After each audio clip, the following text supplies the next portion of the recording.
Asante sana kaka Lahasa, hapa nimekula nishiba sana.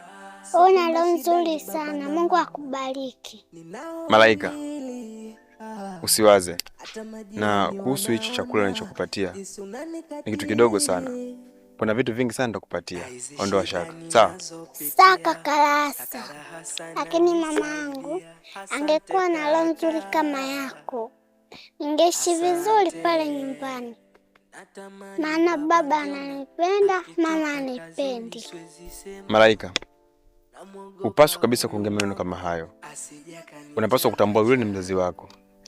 Na siku zote wazazi waga na mambo mengi sana. Kwa hiyo endapo wamevugwa na mambo yao huko, hasira zote zinaishia kwako wewe.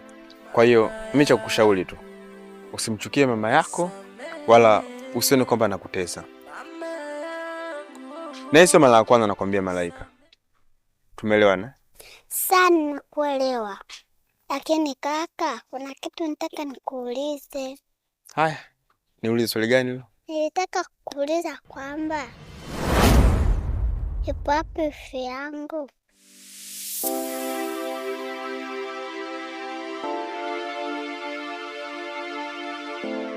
Maana nalo nzuri na ifi yangu atakuwa anafaidi.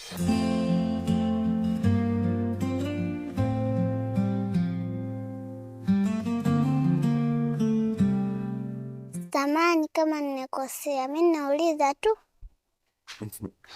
Hapana Malaika. Mimi sichukia wala nini, sema swali ambalo umeuliza ni swali ambalo anapaswa kujua mtu mzima na sio umri wako wewe. Lakini kwa kuwa umeuliza, basi acha tu nikujibu. Kwa muda huu mimi sihitaji kabisa kuwa na mahusiano na mtu yote yule. Kwa hiyo nipo mwenyewe. Lakini muda ukifika wa kuhitaji kuwa na mwanamke, basi nitakuwa naye. Tumeelewana? Lakini kwa sasa mimi naishi kwa dada yangu. Ipo siku nitakuchukua na nitakupeleka kwa dada yangu. Sawa? Tumekaa muda mrefu sana hapa. Ni vyema tungeelekea nyumbani kwa sasa. Maana wazazi wako inawezekana kutafuta sana. Hapana kaka, mimi sitaki kwenda nyumbani, nataka nibaki na wewe.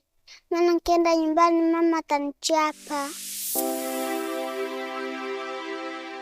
Mtoto mzuri.